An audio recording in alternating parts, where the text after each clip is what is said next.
All right. Welcome back to the Crave Show with JRuss and Fikes. Oh, I threw you off. You thought I was going to say Chris, didn't you? Yeah, I did. Gotcha. I don't think I've ever heard you self-apply Fikes. Yeah. Welcome to the show. We're happy to be recording again. We missed last week, and here we are this week, ready to go. It's good to see you, JRuss. Really good, man. Yeah, you too. I keep trying to kind of have a list of guests that I'd like to have on the show, relevant topics, and I think I've got a really good list. But this week, we competed in VFS about a week ago. I had a couple days off, and then I did 4-way and 8-way belly at the U.S. Nationals. And I have kind of a funny anecdote about that. But the long days, when you texted me today and said, "Hey, are we on for tonight?" I went, "Oh, wow, I haven't done anything related to the podcast." So I gotta definitely do a better job about lining up our guests. But I do think I have some really good ones in the coming weeks. So hopefully I'll kind of get off my butt and get that done. Well, on that note, actually, I was thinking about when you texted me back today, and I was thinking about that. I was like, I am so thankful I'm thankful for you and for the friendship that we've been growing over the past year or so, but also just your willingness to get people and invite people on the show. Like everybody that you've brought on has been so enjoyable in different ways. But also I wanted to say to you, like, I felt kind of bad. Like, I don't want you to feel pressured that it's all on your shoulders to get people. I think it's so fantastic. I love it that you bring people on because it's been so good. But I also kind of was feeling, I was like, oh man, I hope JRuss doesn't feel like it's all on him. Well, I wouldn't say I feel pressured. I feel like I know a lot of people in the sport, and whether they're a long time in the sport or a little time in the sport, there's some really amazing people in our community, and yeah, I feel like when for instance, Dave that does Skydive Radio, he hosts that at Skydive Chicago most commonly. When he asked me to go on the podcast, I'm stoked. Sure, man, I'd love to be on your podcast. So I think that there's a lot of people in our community that have, well, number one, interesting things to say, but also, they're excited about getting a chance to do something like this. So no, not a lot of pressure. Just, or if there is any, it's just self-applied. All right. Yeah, we're good. Yeah. Yeah, I love it, man. I love it that you're excited to invite people and get them on the show because it's been super great. So keep it up, man. Yeah, we were talking. Let's see. This is. Oh, let me go back to the anecdote about nationals. So VFS was VFS, and our team did well. And then there's this older couple at Skydive Chicago, Chuck and Sally Finley, who have been asking me. I'd say this is the 4th or 5th nationals where they say, "Hey, JRuss, you're going to be out at nationals, and we know you can fly in your belly. Can you be on a team with us?" And every year I've got military or I've got work or whatever. And I did have work this year, but it was an introduction to big way free flying. And it was two groups of 8, I think. And Steph said, "I can handle this on my own. I'll do a back-to-back. And there's a guy there that can do video for us, and all good. And so go ahead and jump with Chuck and Sally. They're super nice older couple. And so I did it. And then I said, yes, okay, here we are in the messenger chat thread. Yes, I can do it, guys. Tell me the dates and I'll change my flights and blah, blah, blah. So a couple of weeks go by, and I see them at the drop zone. And I think Chuck or maybe Sally said, "Hey, did you do an advanced team a couple of years ago with this guy, Richo, who I might have on the show?" Richo is a swooper. He's Australian. He's a very colorful character of a dude. And he asked me to do a belly team either last year or 2 years ago. And I said yes. And then he said, "Okay, cool. You've said yes, but the rule is there are no tummy suits. You can fly in whatever you want, but it's not going to be a booty gripper suit." And I said, "Okay." And Wait, so that was just his rule for his team? Yeah, just his rule. I want to have fun, and it's not going to be serious, and we're going to remember it by not doing anything serious. That's awesome. I want to go with that guy. Yeah, he's great. Sounds awesome. We had another swooper, Pat Kessler. Who's the other inside flyer? I have the memory of a concussed goldfish. It's like, just don't come in last place, man. I don't think we did. I think we did okay. No, I'm saying that's your goal. As long as, yeah. if we don't come in last, we won. So anyway, I said, okay, Richo, if we do this, we're going in open. Like, nobody at my experience level should be going in advanced or whatever. And he said, well, yeah, but my girlfriend Tam is in advanced and I really want to talk some crap to her. So we got to go in advanced. Like, oh, wait, she was on a different team? Yeah, she was on her own. So he wanted to go against her and like, okay, that's awesome. Yeah, but she's on a semi-serious belly team. And but he wanted to talk smack and like, yeah, exactly. I love it. Like, I like this guy. What'd you get in this round and what I get in this round and blah, blah, blah. And, and you know, you got a 20, but we're in swoop shorts. Yeah, and awesome. So I said, okay, it's a little bit sandbaggy, but okay, we'll go in advanced and you can talk crap to your girlfriend. Yeah. And I told that story to Chuck and Sally with those exact words. Like, I felt like a sandbagger. I really should not be in advanced. And they both kind of looked at me and said, do you know we're in intermediate?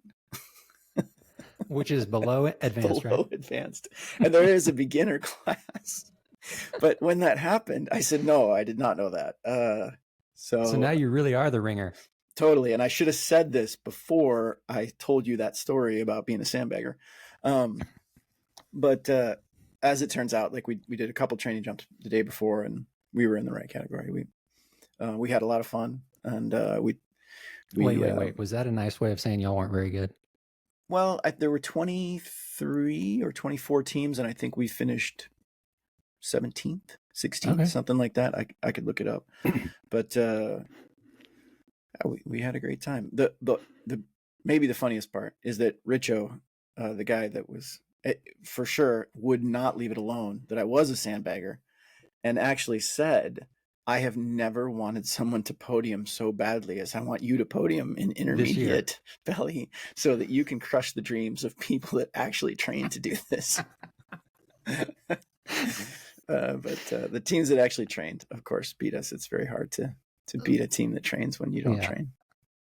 Doesn't matter what skill level you're at. It sounds so fun.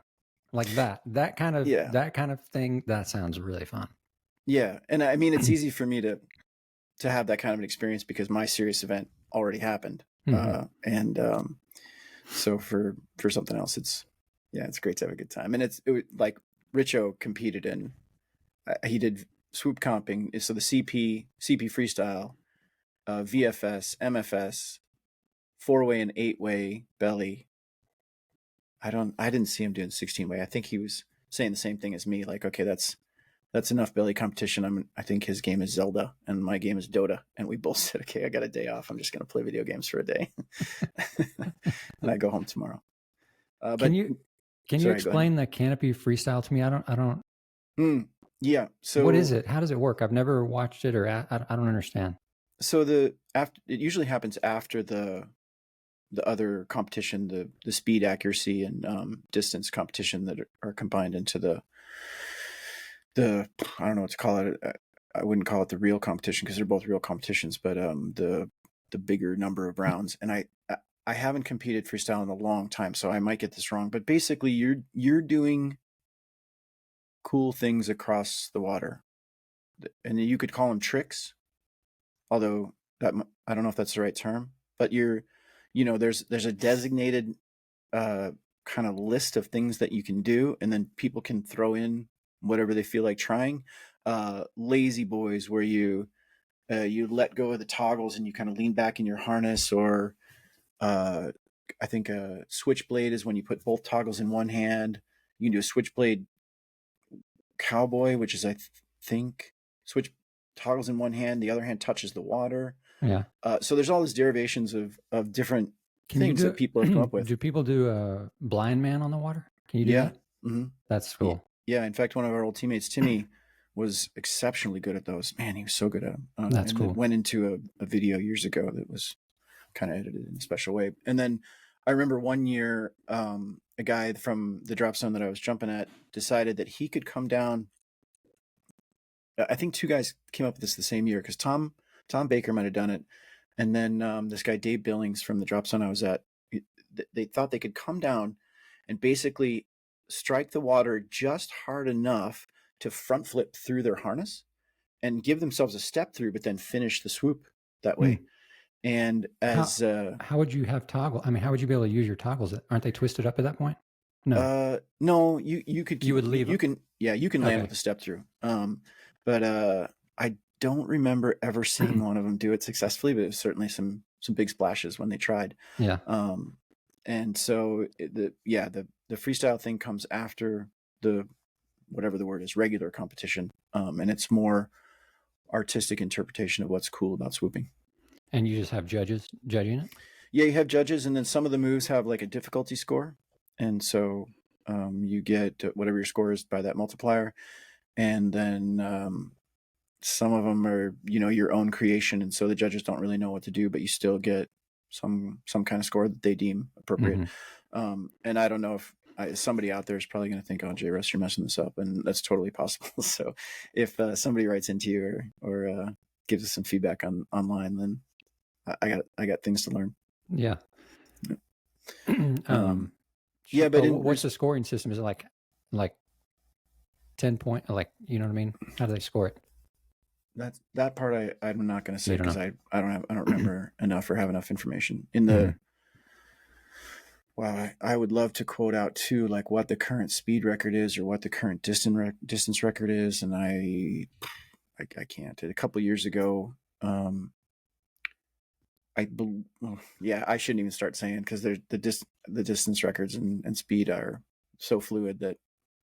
Is the speed? I mean, if they're breaking 100 miles an hour, isn't that insane?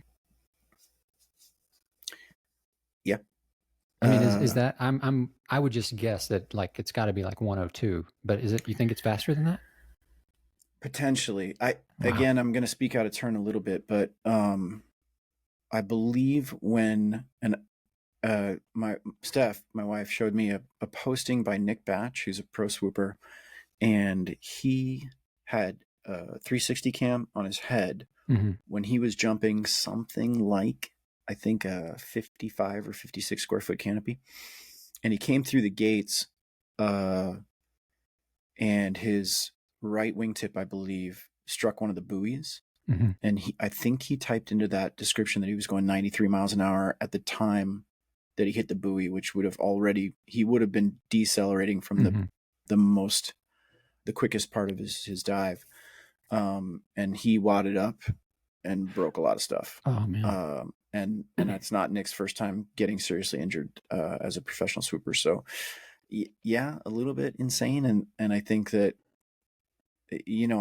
anybody could potentially make comments about the unnecessary nature of it. And I just think human beings are going to push the limits whenever they do. I think it's awesome. Whenever they can. Yeah. I say do it. If you want to do it. It's awesome.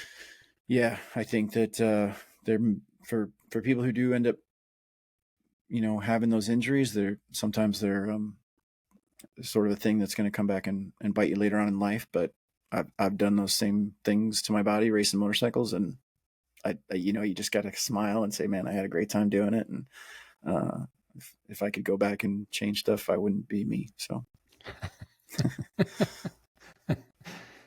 Yeah.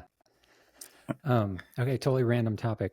Up in Chicago, do y'all ever have dust devils or dirt? That's what we call them down here, dust devils.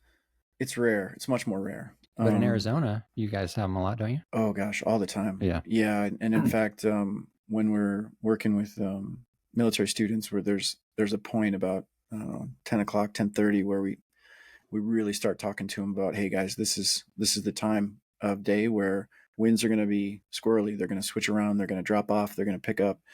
And dust devils are going to be a thing. And in fact, I think most of I would say 100% of the instructors wear polarized glasses because of how much better you can see dust devils when you're under canopy. No way. Really? Yeah. If you haven't noticed that difference, I don't ever jump with sunglasses. My goggles are just clear, but I was just talking actually to my dad today. I was telling him about, because last week when I was jumping, I just hit 1,300 jumps, and I think it was actually my 1,300, like that jump, when I was on final, and I was coming down. I just do a 90, like it's nothing fancy, but I still, I pick up a little bit of speed. And so as I was, kind of diving my canopy, all of a sudden, I just weird feeling. It just felt crazy, like popped me up and turned me Yeah. I'm going to say at least 40, maybe 50 degrees, like a significant amount, completely turned me and shook me sideways. And I just slowly let up on my risers and kind of rode it out because like, what is going on? And then I got about 15, I was probably about 15 feet above the ground. And the next thing I know, it felt like 50 feet above the ground. Sure. And just like all over the place. Like, and then I, landed and flared real hard. It was fine, but I was telling my dad, I was like, I couldn't see it at all. Now on the ground, a couple people like afterwards came over to me like, man, you flew through this huge dust devil, but I couldn't see it at all. So sorry, go ahead. What were you saying about polarized? Sorry. Well, no, I was just going to add that you might want to think about incorporating that if it's something like, it sounds like 100% you went through a dust devil, and then also 100% you were pretty lucky about the outcome, because a lot of people are not that lucky. And I was actually working a course in Eloy a decade ago, and I was on the ground and said, "Oh gosh, there's a dust devil there." And the guy next to me, another instructor, was like, "Dude, are you wearing polarized glasses?" And I said, "No." He's like, "Put these on." And I put them on, and there were probably a dozen that popped into view. I was like, "Oh my God." Okay. And I went home and got polarized glasses that night and started wearing them under my helmet. Oh my goodness. I would have never guessed that. Yeah. Like you could have asked me that and I would have said, no way. There's no way polarized glasses would help you see that. No, 100%. That's wild. Yep. And the downside is that your digital altimeter likely also has a polarized face, which means that if you're not looking at it at exactly the right angle, it's going to look dark. So that's kind of a trade-off, I guess, on safety. But I would like to be able to see dust devils and not fly through them. Man. We have a guy at Skydive Chicago. I think it's okay to say his name, Nick Fenner, who is a really great guy. He's still skydiving. He went through a dust devil in Paris Valley 18 years ago, 17 years ago. And he just came down from, I think, 60 feet. Oh, and just collapsed his canopy. Yep, just collapsed his canopy. And he came down onto his, like, basically a standing position and just kind of vaporized his lower legs. And so when he got to the hospital, the doctors were starting to talk to him about, it's going to be, I don't know how long, but we got to pin all this stuff together, and the bones are just shattered, and there's nothing really substantial left, and we don't know how we're going to grow them back. And he was just like, "Hey, those things got to go. I'm not doing that." So he jumps in prosthetics now. Yeah, I mean, I'm sure it wasn't as quick as I'm making it sound, but that was his decision of like, "Hey, I don't want to go through 4 years of reconstructive bone growing and not ever have legs that work. Like, I'm okay from the knee up, and I'll get some prosthetics." It's actually, I think, like a Netflix or YouTube kind of documentary about him. Wow. But yeah, definitely something to be careful of. Yeah. Yeah. That's crazy. The glasses can really help.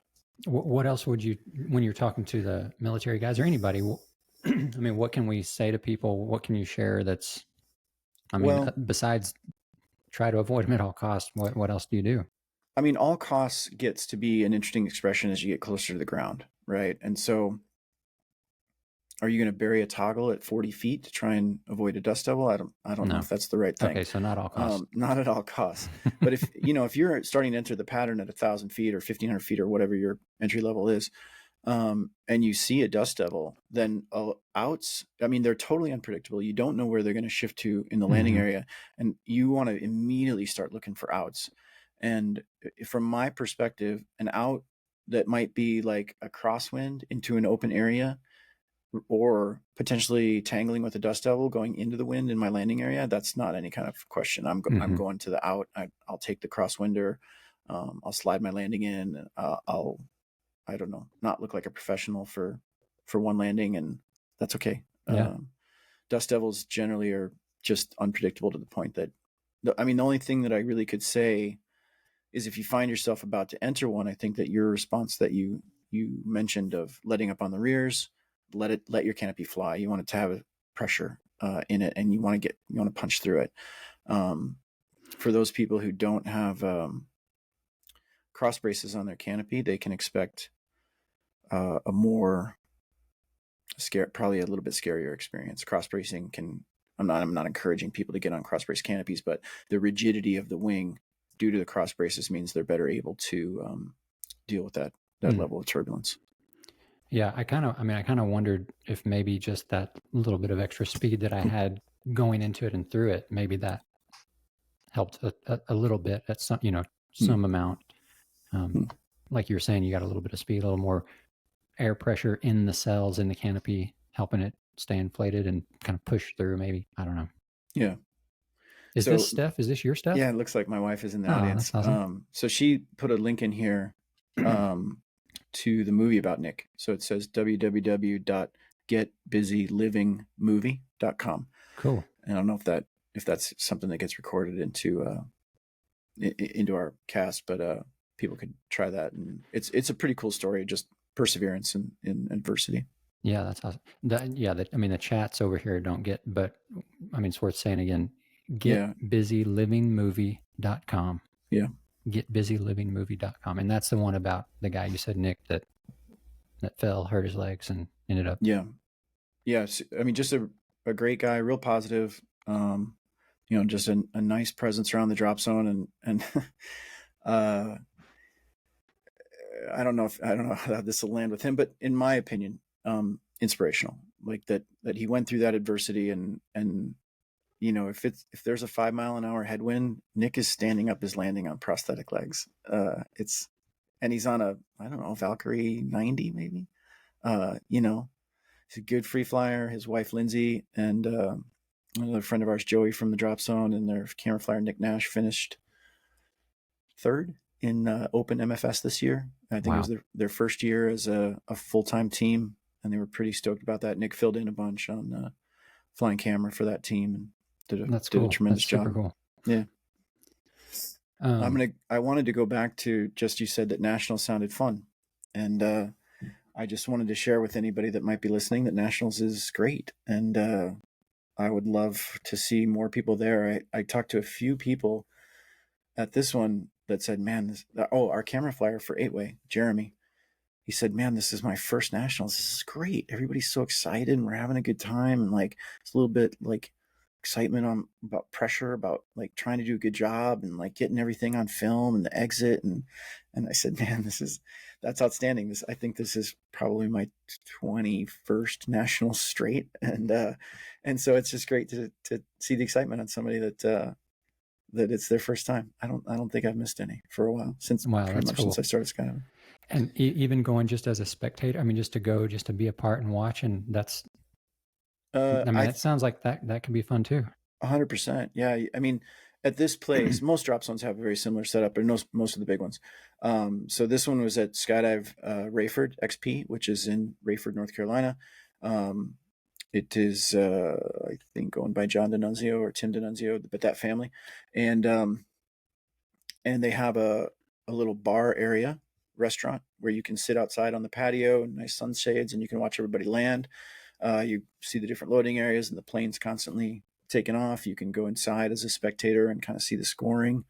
You can see, it's super fun to watch. And even if you're not into skydiving, just that there's all this activity going on.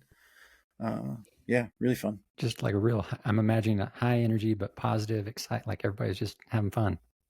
Yeah. I mean, I can say this about our team as well. There's, the more serious you are, I think that, of course, then the easier it is to get a little bit caught up in like, hey, we're trying to be serious, and it's easier sometimes to lose sight of the fun aspect of what you're doing, because you are dedicating so much time and energy and money, and it's a relationship with 4 other people.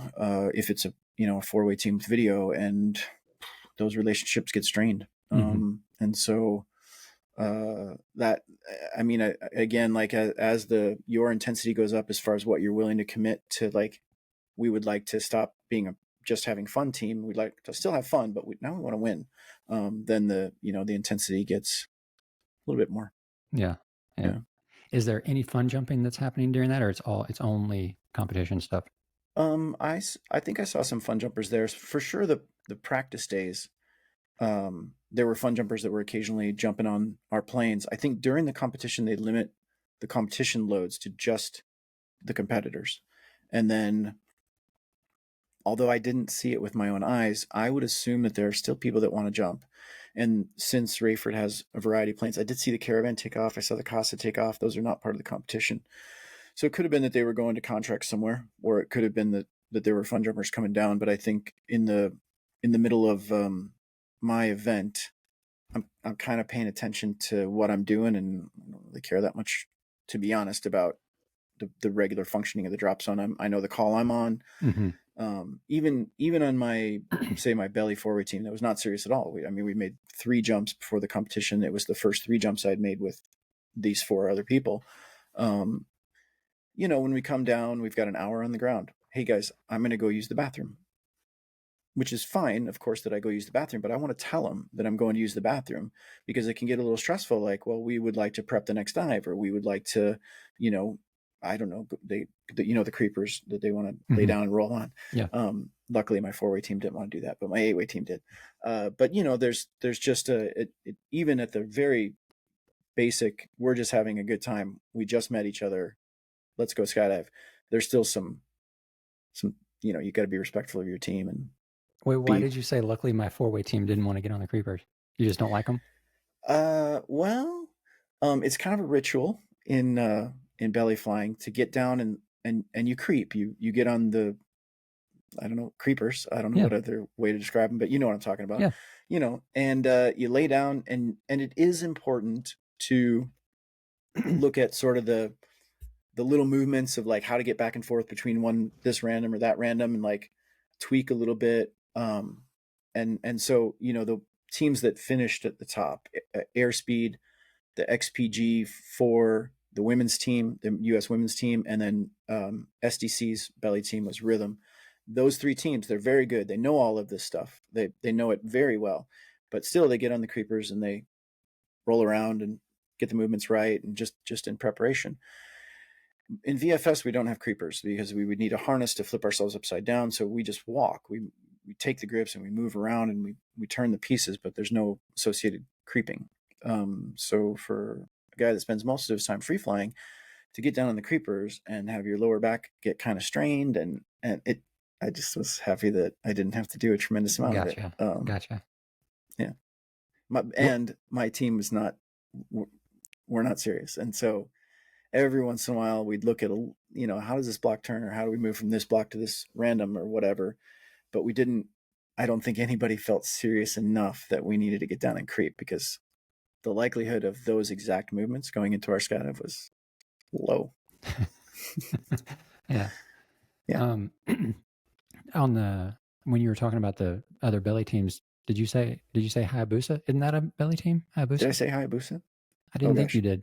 No. They are a very good belly team, but they are from Belgium. Oh, so they don't compete in this one? I don't know if they never have. I think they probably have once that I can remember. And it's great when foreign teams come, but they're a guest team. They're not U.S. citizens. And so if they come to compete, like for instance, when Steph and I were living in Dubai, the best teams, or some of the best teams in the U.S. or in the world, were in the U.S. And so we took trips over to the U.S. Nationals. So we had represented the UAE as their NAC, their skydiving association. So we were, even as Americans, we were guests in most of those competitions. We had a UK teammate, so he's definitely a guest. And but we went over to slug it out with Arsenal and Rook's team, which was standard, SDC standard. And there was another very good team from Arizona called Drive. And then one year, I think in 2011 or 13, the very good world champion French team joined us. And we all slugged it out at the U.S. Nationals because we were quite close to each other as a team, as far as scores. And we had been catching up to the French, and they knew we had probably kind of passed them. And there's not that many VFS competitions, and they didn't want to wait until we get to the world meet to find out how much work do we need to put in and when we signed up, they also signed up, and so it became a de facto world level competition, in spite of it just being the U.S. Nationals. Gotcha. Mm-hmm. But I don't think Hayabusa was here this year. Okay. Back to the prosthetics and that guy. Where did I see the other day a video? Maybe it was you and Cowie. He might have posted a video somewhere, and it was a group of angle flyers, and one of the angle flyers had a prosthetic. I didn't even realize it. I just saw this group of guys just shredding. I'm like, really good. You know, everybody's flying tight and close. And like, look, there's a great video. And then in the description, you know, or caption or whatever, it said something about so-and-so, you know, flying with a prosthetic, just killing it. And I was like, I don't know which guy it is. I can't tell. Like he was just doing so awesome. I was like, it's one of these guys, but I don't know which one.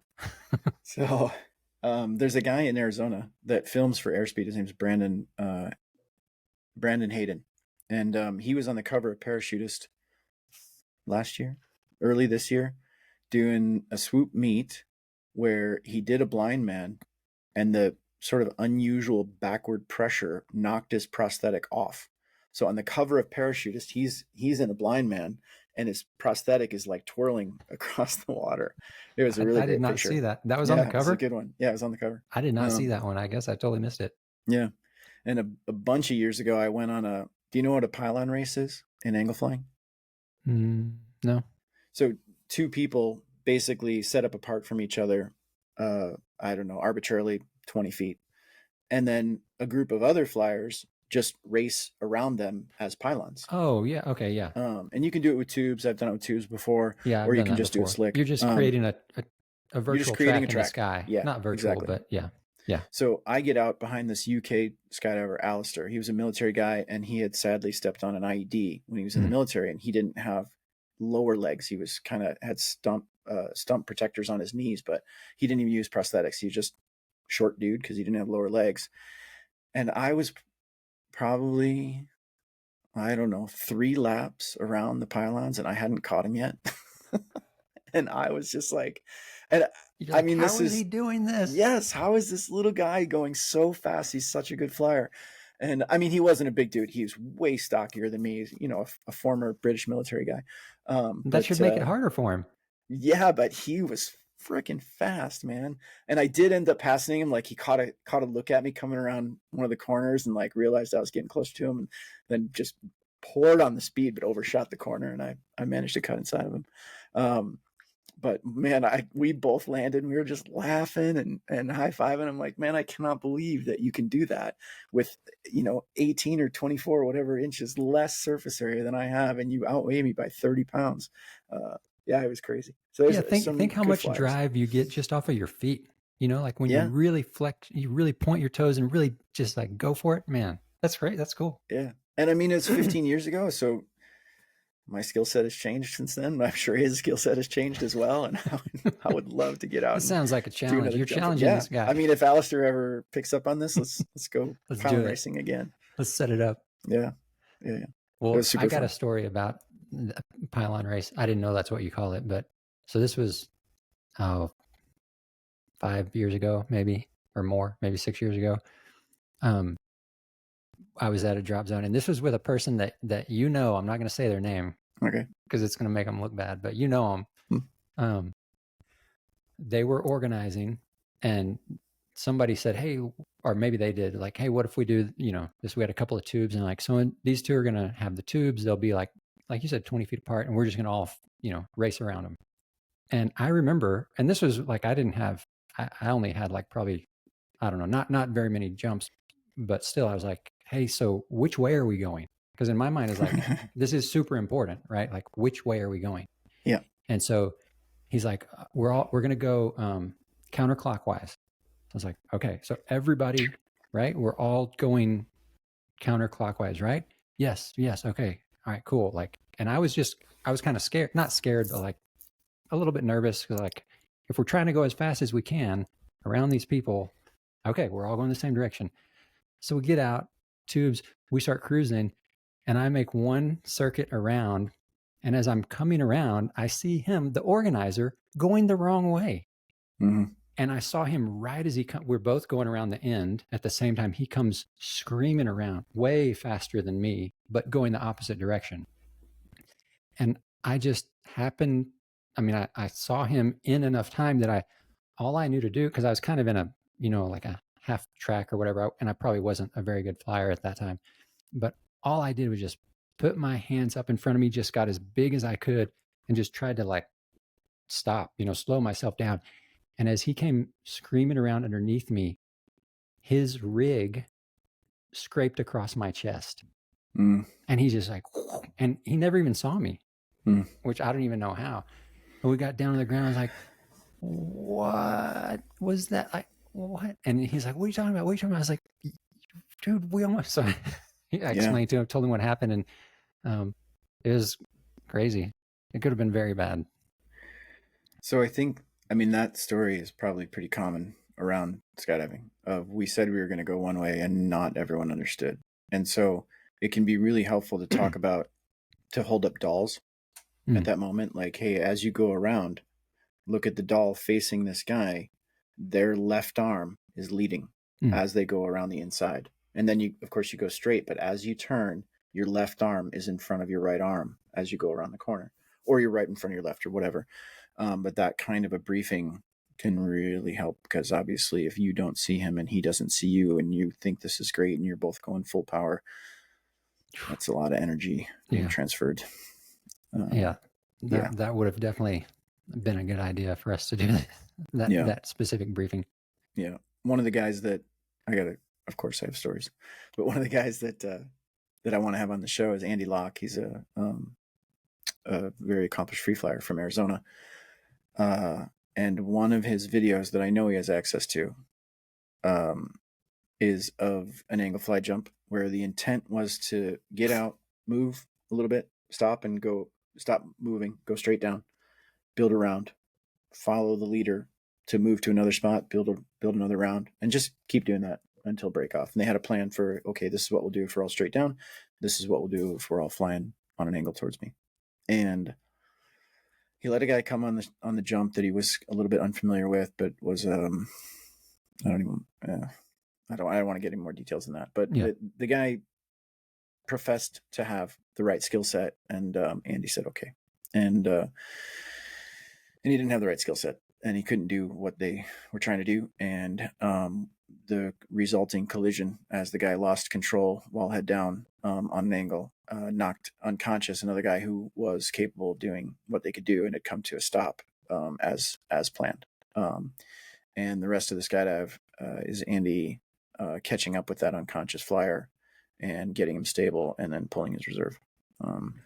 And that, it has a reasonably happy ending, but those kinds of situations really demand a lot of attention. And if you happen to be an angle flyer that would like to go on those more complicated jumps and the organizer is unfamiliar with your skill set, those are the reasons why you might be told, hey, I'm sorry, I can't take you on this jump. Like, we need to go do a two-way or something, so I can understand where you're at. Yeah.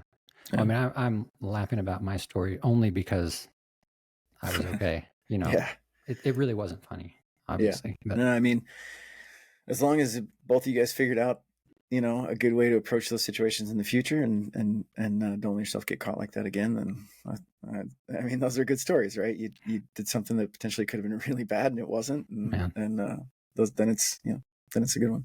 Yeah. Well, we didn't, not for this week, but I was going to mention to you, got a message from someone that was asking, because we've been asking people for topics and questions and stuff like that. So we did have someone reach out and say they would love for us to talk about organizers. Yeah. And just kind of go into, what is a good organizer? What are organizers? What's their role? What's the purpose? Sure. I think they were just wanting to hear more about that. They, from their question or comment that they sent over, they didn't go into, they gave zero detail, but just basically kind of said they had a little bit of a negative experience with an organizer. I think they mentioned it was at a boogie. And that was all they said, and it really, I think, put a bad taste in their mouth for that role, like for the organizer role. And so, without knowing the details of that, which is fine, we don't need to know those details in order to talk about that topic. But I think that'd be cool for us. We've talked about it some, but it'd be good for us to go back and revisit and give us some more time and in-depth conversation at some point in the future. So I was trying to think like, I know you've got tons of experience organizing, so that, maybe if there's somebody else that you think of that would have some insight or whatever. Well, I mean, we've got, usually we do this for an hour and we've got about 20 minutes left. So we can talk about this topic or we can move on.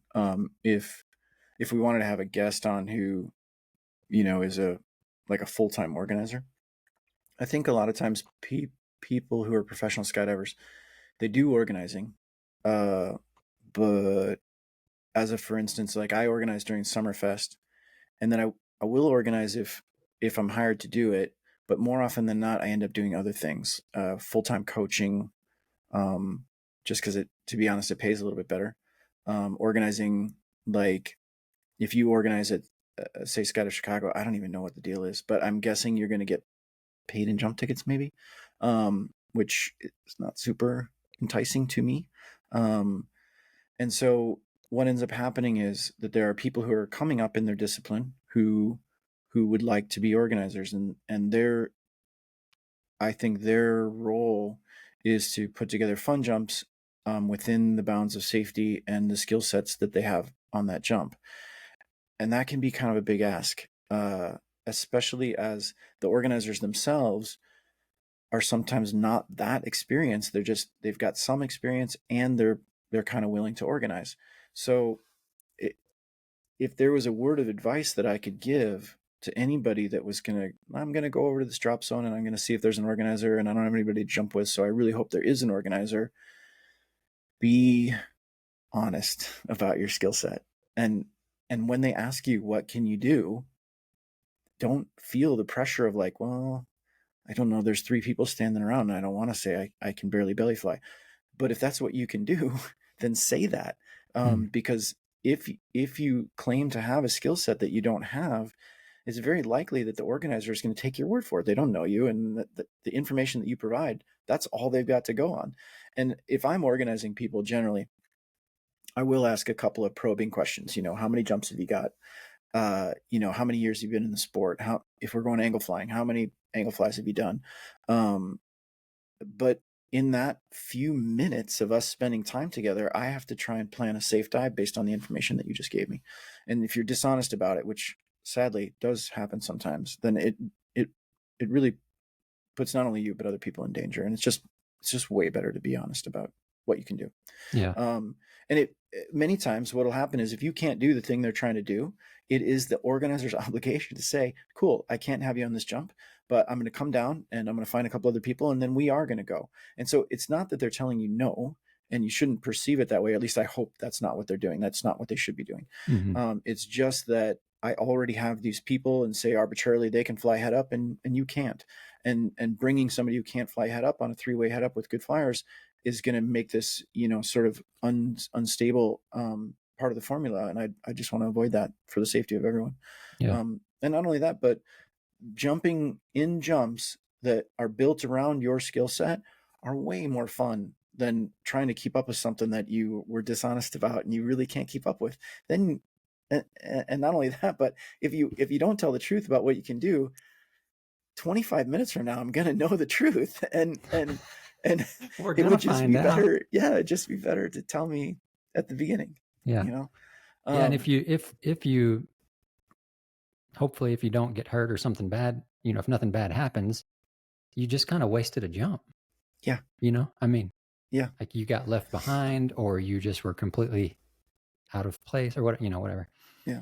And this happens at every level. Like if we're organizing a 40-way 2-plane shot, there's going to be somebody who says they can do it. And yeah, I can be a first stinger. And then okay, well, there's 39 people here and 1 person gone, and we can't do what we said we were going to do because you overestimated your skill set. And so it at literally every level it happens. But yeah. And then as far as what makes a good organizer, I would say somebody who can do those things and stay pretty happy about, the success level on most organized jumps is not always that great. And that's okay, as long as you kept it within the skill set of everybody and tried to keep it safe. That's what your job is. Even experienced organizers end up having difficult situations, and they do the best they can. Not because just because Steph's in here, not because anybody lied about their skill set, but she was doing beginner angle, or no, she doesn't do beginner angle ever. She was doing beginner free fly a couple years ago, I think at a Summerfest, maybe like 8 years ago.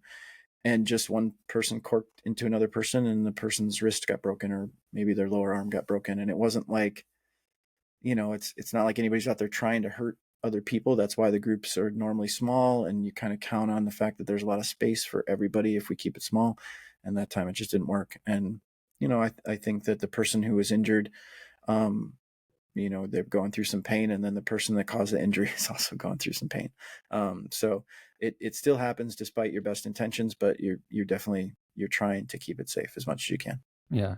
And now with the tunnel and so many more people having access to tunnel and going to the tunnel, it's very easy for an organizer's skill set to be very far ahead of their experience in the sport.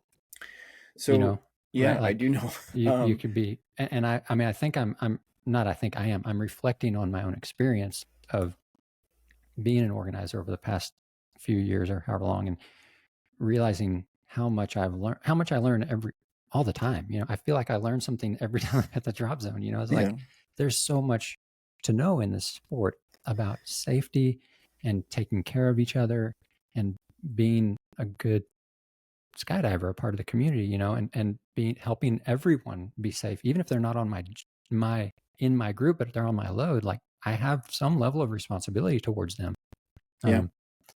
So that just is really easy for that to happen. You can have an organizer who is a phenomenal flyer, very good.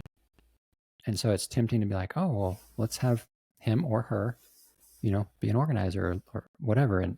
But there's so many things that we may not know about skydiving, Yeah.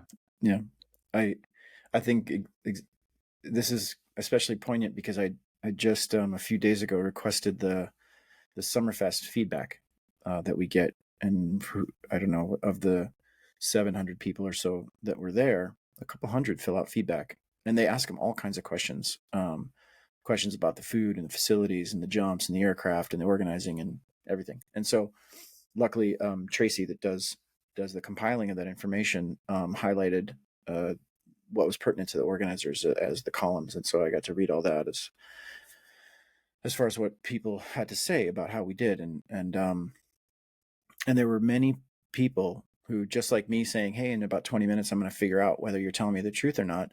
Our customers are surprisingly adept at figuring out whether the organizer should be doing what they are signed up for that day. And for instance, in free flying, we have 4 different levels for free fly and for angle. And it became, well, I'll say they're beginner, intermediate, advanced, and open of each category, angle and pre-fly. And so my process in the past has been to just ask a bunch of people to organize, and I'll probably end up asking 40 or 50 people, and then it'll get whittled down to somewhere around 25 or 28. This year was the same.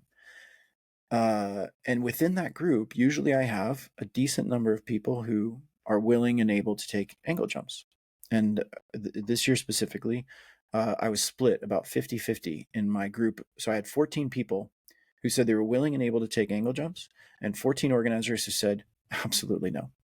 And so I have to refine the process, because this is the first time it ever happened that way. Normally it's like 3 people who say they don't want to do angles, but the same 14 people had to do angles the whole time because the other ones were not willing to do it.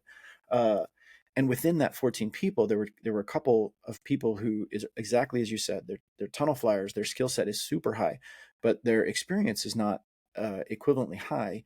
And the customers picked up on that and said, look, this guy's a good flyer, but he should not be doing, say, arbitrarily ninja angle, because although he has the skill set to fly it, there was no pre-brief, there was no debrief. We got briefed in the plane or something, and so there is that issue on the other side of organizing as well about, hey, when I ask people what can you do, I gotta do a better job of finding out what they can do, because the customers knew, which is to their credit. Well, and what I was saying, I was totally talking about myself. Like, I'm not trying to badmouth other people, because I realized that about myself, how I was so excited to organize and to lead and to get to do that. But as I reflect back, I'm like, man, there was a lot of times I didn't really know what I was doing, in a sense. And I was not, of course, I wasn't intentionally putting people in danger or doing things I shouldn't have done. Sure. Not that, but just realizing that, man, wow, there's a lot to learn. Like, there's a lot to learn. Yeah. I think, if we looked at the two of us and you took, I don't know, somebody doesn't skydive or somebody doesn't fly, and you and I go fly in the wind tunnel, and they look at us and maybe, I really am honestly saying maybe, that afterwards you'd say, which one of those guys is better? And you're a really good flyer. I've seen you fly. And we would have to do something, say, at really high level VFS, before most of those people would go, oh, I think that guy's maybe a little bit better. Like if we did dynamic flying, or, well, you're being too nice, but I know your point. But you see my point. Yeah. But then there's no way I think you just said you have around 1,300 jumps, and I think you've been in the sport 3 or 4 years. Is that right? Well, I got my license in 2013, but there was about 4 years that I wasn't really able to jump at all. So since 2017, 6 years. 6 years of real jumping, like consistent.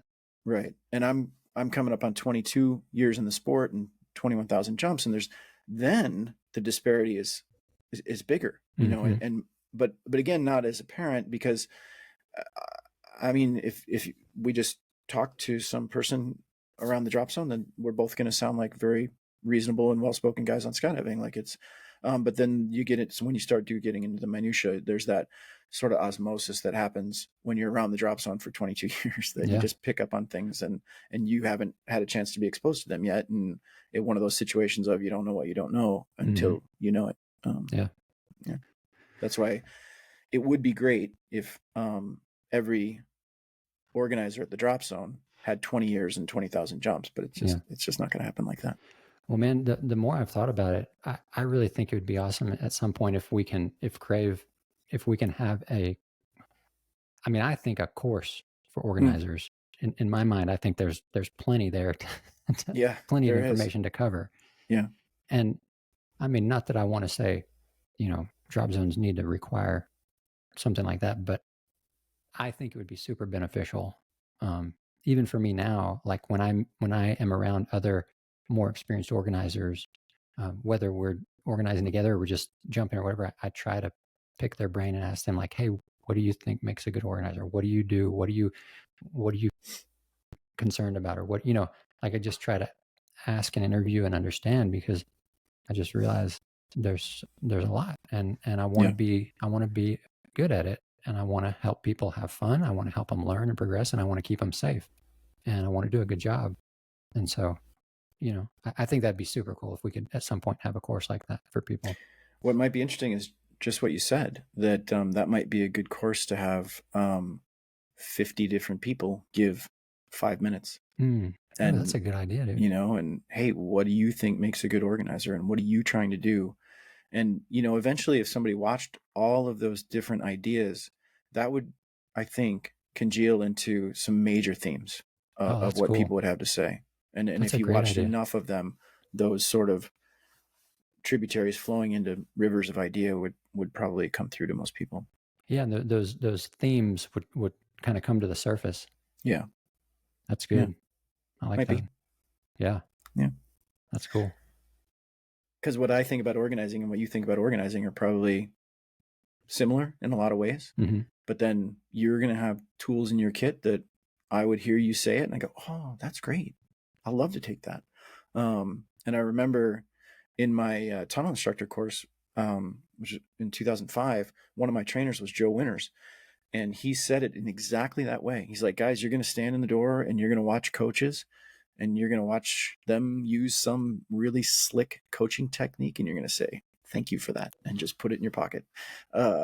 And that's super true. Like when Steph and I went out to do a course in Virginia Beach, and Ray Kubiak is out there, and Ray is the longest term of solid work as a tunnel instructor. I think he's 25 or 26 years. He's been working in the tunnel industry as his primary job for that long. Is he still an instructor? Yeah. He is the lead instructor at iFly Virginia Beach, and he and his partner are working on opening a tunnel facility themselves. And I don't know where he grew up, but somewhere with a little bit of like Southern drawl to his voice, you know, and he talks slow and he's always kind of chewing gum, always talking. And, but he, like, if you think I have a good skill set, he puts me to shame. And when I watch him coach, I'm just like, I just want to stop whatever I'm doing for the next month. And I want to sit here and I want to watch Ray coach, and I'm going to leave a way better coach because of like just the stuff he was doing with students. I mean, and I'm a good coach, and I can't even tie his shoes. He is so solid on everything that he does. It's crazy. And I like, for sure, hats off to him. And if I doubt Ray will ever hear this, but if he did, I love working with the guy. He's so good. That's cool. You just quoted the Bible. Did you know that? No, what did I say? Can't even tie his shoes. Oh, really? That's out of the Bible? John the Baptist said that about Jesus. But Jesus wore sandals. Well, he said, he said, I can't untie his sandals, actually. Okay. I mean, same, right. You said it, same thing. Yeah. Yeah. Do you know Drew Steele? Do you know Drew?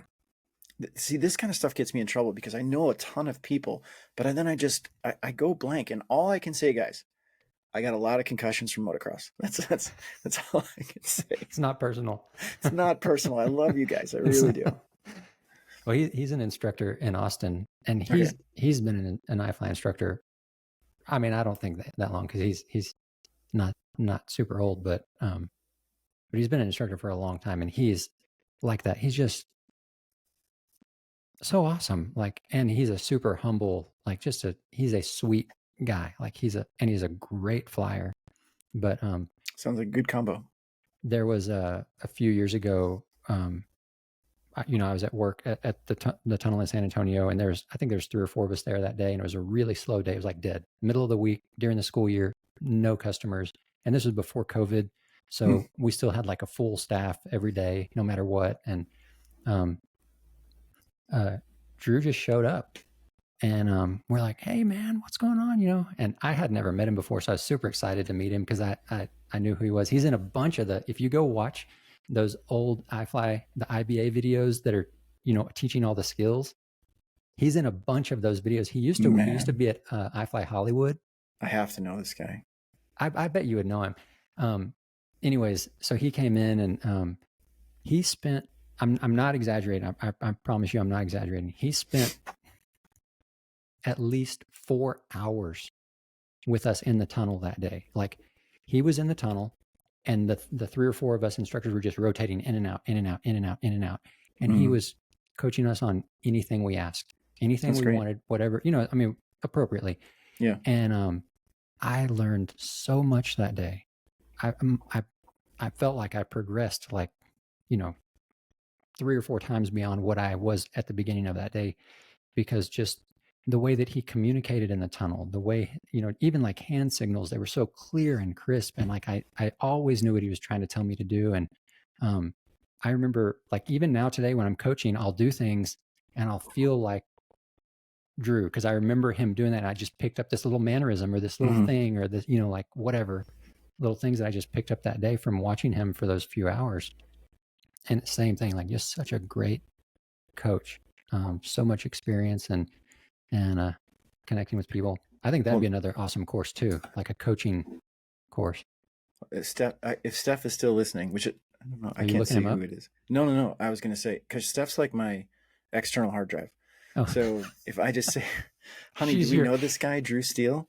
And she's like, yep, you met him like 5 years ago, and he's a great dude. And we hung out with him. I mean, she did. She typed that message in the chat, so I thought maybe she was still here, and she can remind me. Yeah, that happens all the time.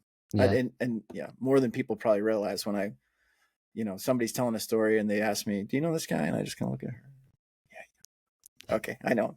Yeah. I know that guy. Steph says, I know him. Yeah. I'm good. Keep telling the story. Yeah. Yeah.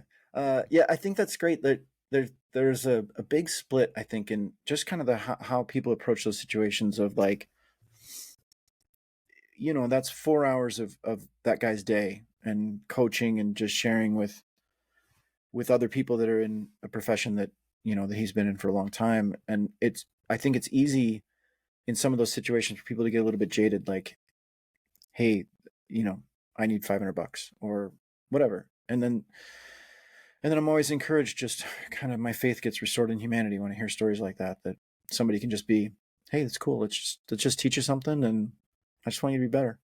Well, and that's not even the whole story. Actually, he had a few days off from working in Austin, and he had just decided that he was going to go around and visit the different tunnels in Texas and just get to know the instructors and be there, like, and coach if they wanted. But he didn't have this mindset like, oh, I'm so good, I'm going to go coach all these guys and teach them how. No, it was like, I'm just going to go show up, fly with them if they, and then of course everybody wants to learn from him, but that's not his mindset. That's not his attitude, but just such a willingness. So he had gone to Dallas, he had gone to Houston, and then he came to San Antonio. He was just like making the rounds, visiting the tunnels and just having fun with the instructors. Like, so cool. So cool. Yeah. Yeah. I was lucky enough in the beginning of my tunnel days to have I mean, not right in the beginning. Right in the beginning, we were 6 of us and we didn't know anything, and we were just hucking stuff and wildly unsafe, but there was nobody around to tell us otherwise. I wish we could see those videos. Yeah. I mean, literally, so the tunnel that I had flown in prior to getting the job in Colorado was Orlando, and it didn't have enough wind speed at that time to pick me up. I mean, I was wearing this old bright yellow jumpsuit with purple grippers, and I had to tape wristbands from like the athletic store over my wrist because I didn't wear a compression shirt underneath, and it was beating me so bad that my wrists were bleeding while I was learning to fly head down and didn't have a lot of power. So I was wearing this super baggy suit. So I'm trying to come up off the net. Yeah. I mean, like, and not a little bit, like my wrists were bleeding. So I went to the store and got wristbands and taped them on so that the suit would hit those because I want to keep flying. Oh my gosh. And so that was my tunnel experience and that was back in the day. Like my first time in the tunnel was 2002.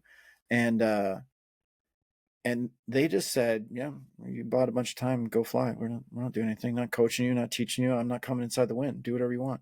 And we were it was literally like that. I mean, there was an instructor there, but none of them said anything. We were front flips and back flips and hitting the wall, and they said nothing. I mean, they were not helping you. No, not at all. This was before the IBA. There were no rules really, or very little. And I mean, they were, to be fair, it was sort of the explosion of the tunnel at that point. Like Orlando, whether people know it or not, was an amusement thing for years and years until belly flyers realized that if we go and fly in this thing as a four-way, we're going to get better.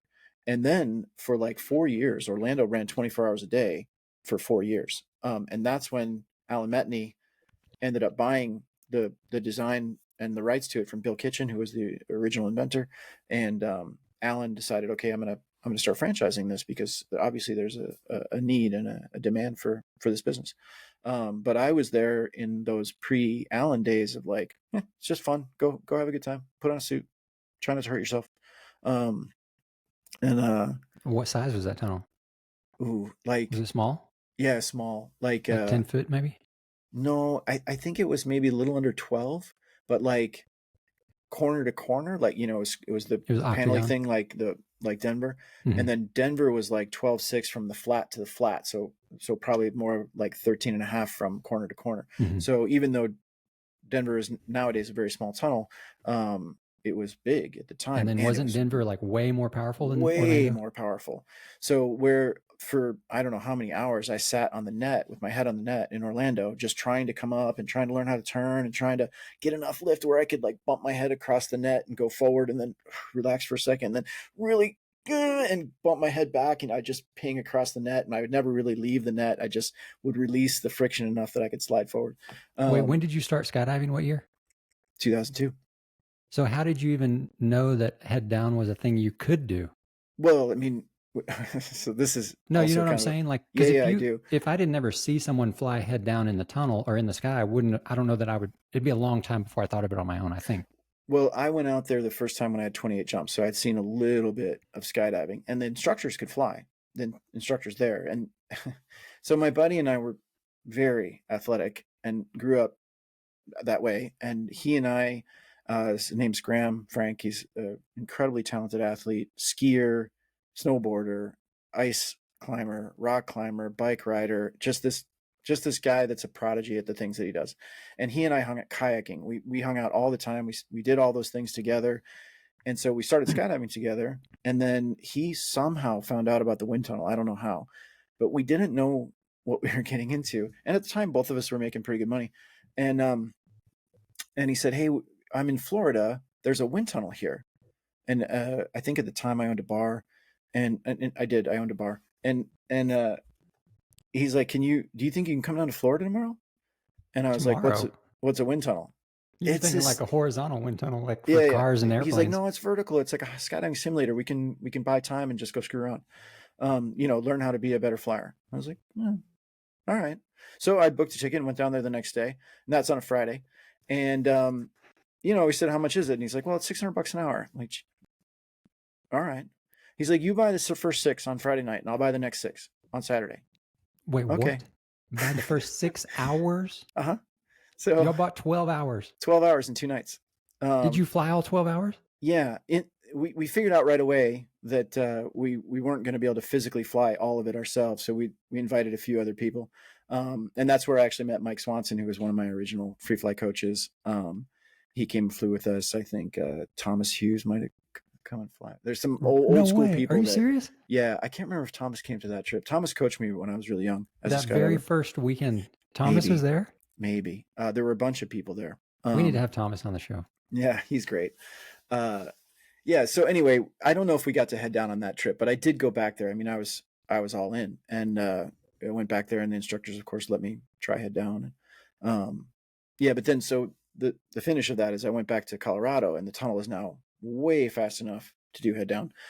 Wait, that Denver tunnel was there already? No. Well, I got hired to be an instructor there. But what year was that?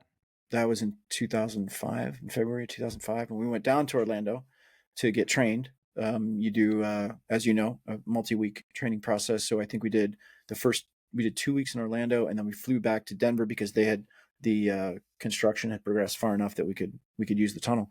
And then we did our last week in the tunnel where we were going to work. And so as soon as the course was over, it's not that busy. And I always ended up working on weekdays. And just like you said, like there's a full staff and it's not that busy. And then the owner said, well, if you get done with everything, you vacuum the carpet and clean the glass or whatever, then you can just fly as much as you want.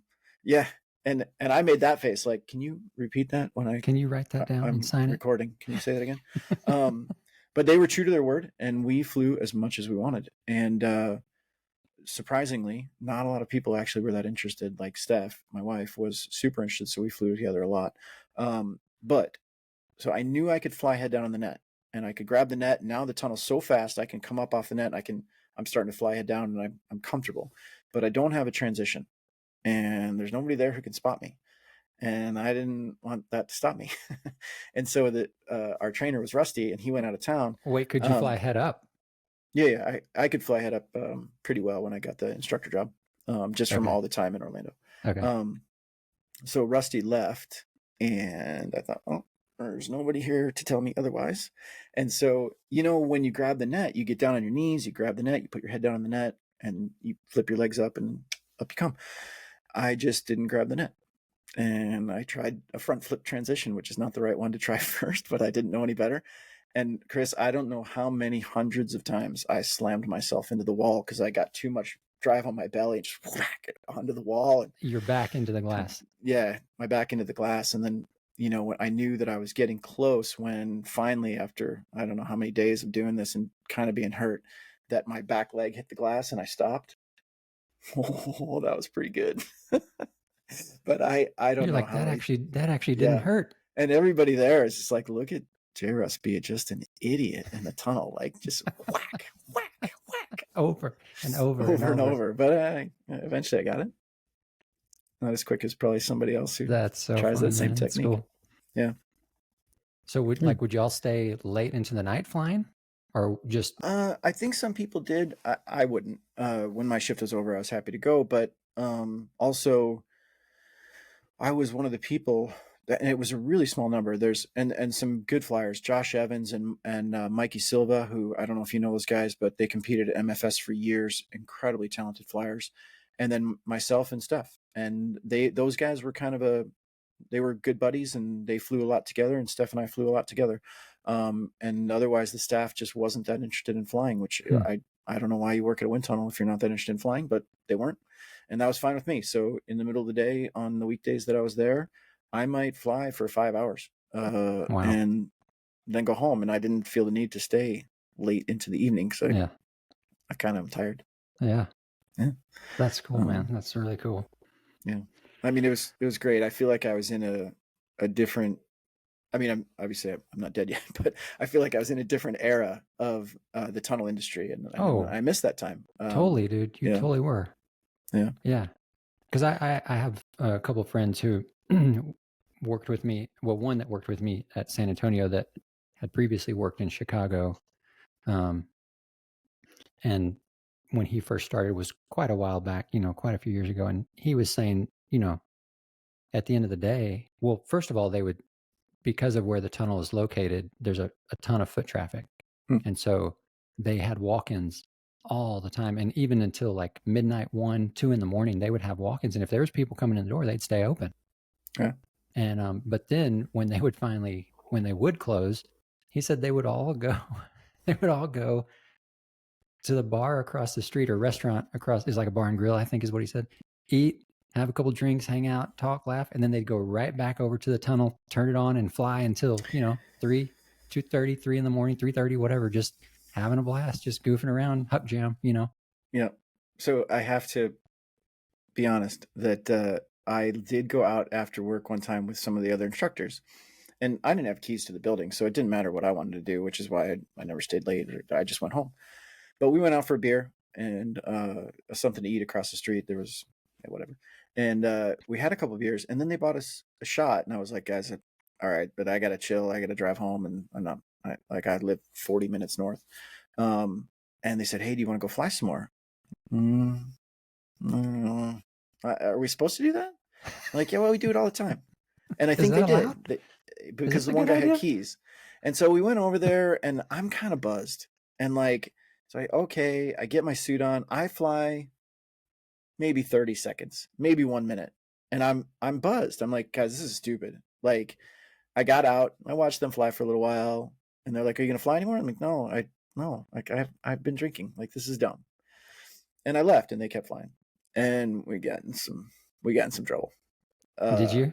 Yeah, because like, I don't know what had happened. If they had installed a security system, or they finally took the time to look at the security system, or something like that. But we didn't have permission. And not that I was an adult. I chose to go there, and the owner gave me a pretty good chewing, and said that was not okay, and you guys didn't have permission, and now we got to change policy. And I thought, oh man, I just messed it up for everybody. But luckily they were pretty level-headed guys, and they didn't take it off too hard on us. Yeah. We still got to fly. Yeah. Well, it's that time, JRuss. All right. I had the chat open, so I didn't even. You've an hour and 13. Wow. You've done it again. You've wasted another perfectly good hour listening to the Crave Show with JRuss and Fikes. Fikes. I like it. You might have to get that across the top of your hat right there. Yeah. Thanks for joining us. I hope you've enjoyed it. I hope maybe you learned something this time. I think I learned something. It's fun. Heard some cool stories, got some laughs. Yeah. JRuss, thanks, man. It's fun. Thanks, Fikes. I'll work on our guest for next week. I'm going to try to make it stick. Cool. Man. Actually, I do have quite a few friends that call me that. All right. There you go. I learned something too. All right. You guys get out there, get in the sky, have fun, be safe, enjoy jumping out of that plane, and don't take it too serious. Have a good time. Remember, we're getting to fly, man. We're going to jump out of airplanes. So awesome. Isn't it? I mean, can you believe that we get to do that? I got to listen to your advice. Sometimes I take it too seriously. It's so fun. It's so fun. Yeah. Man. Cool. Get out in the sky and enjoy it. Have a good time with your friends. Yeah. Have a good time. All right. Blue skies. Crave. Cool. Do more. Be better. Thanks, you guys. See you, JRuss. See ya.